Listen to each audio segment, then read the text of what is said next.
So ngayon guys, ang iluluto natin ay pansit overload. So guys, kaya ko siya sinabing pansit overload dahil gusto ko sa pansit yung maraming sahog. Kapag kumakain ako ng pansit, pinipili ko talaga yung sahog eh. So yan yung fork na ilalagay natin at meron tayong chicken pa na ilalagay. So inuna ko muna itong fork na palambot-lambotin.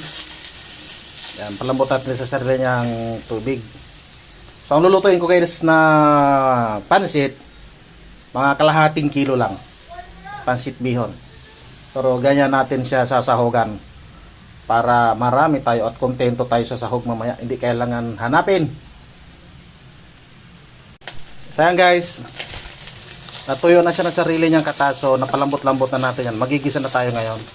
Hindi ko na yan naalisin dyan, igigilid ko lang at dito na tayo magigisa. Ayan, lagyan natin ang bawang. Medyo wala tayong tagahawak ng cellphone. Yan. Guys, makikita yung pag nagigisa ko ng bawang, hindi ko masyado yung binabalatan. Yan kasi ang nagbibigay ng masarap na aroma sa mga ginisa.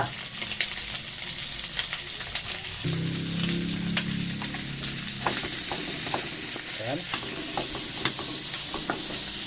Umagalaw yung kuwan ko kasi kawali. Yan, lagyan na natin yan bago natin yan tubigan. Lalagay ko guys yung chicken. Yan. So yan talaga ang kuha natin, sahog. Yung chicken na sahog niyan ay chicken breast. So pinalambot ko na siya o pinakuluan para mawala, tanggalin na natin sa buto.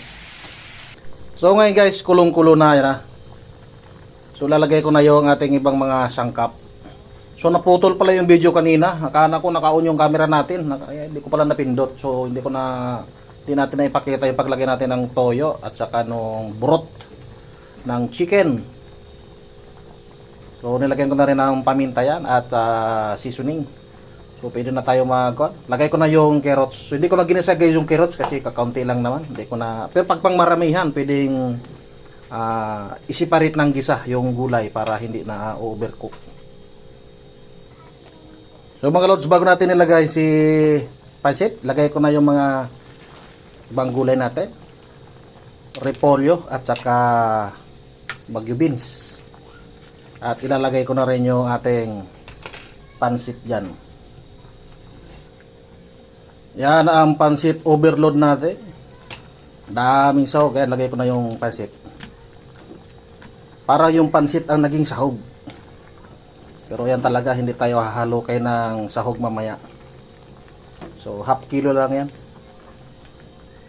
So bitawan ko muna yung aking cellphone para mahalo natin yan.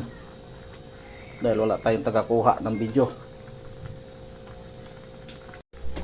Ayan na mga loads, ang ating pansit overload. Malapit nang maluto. Daming sahog oh. Ang sahog niyan, fork in chicken. Yan ang pansit overload ni Big Boy.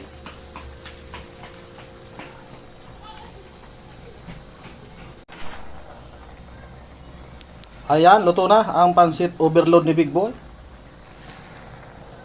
So napakaraming sahog niyan guys. Iyan oh.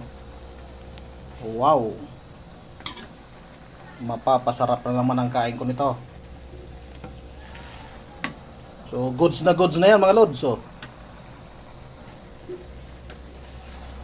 kung nagbablurred ang aking cellphone sa init.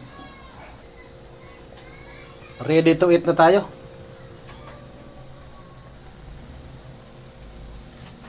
Yan ang ating luto ngayon. Pansit overload ni Big Boy.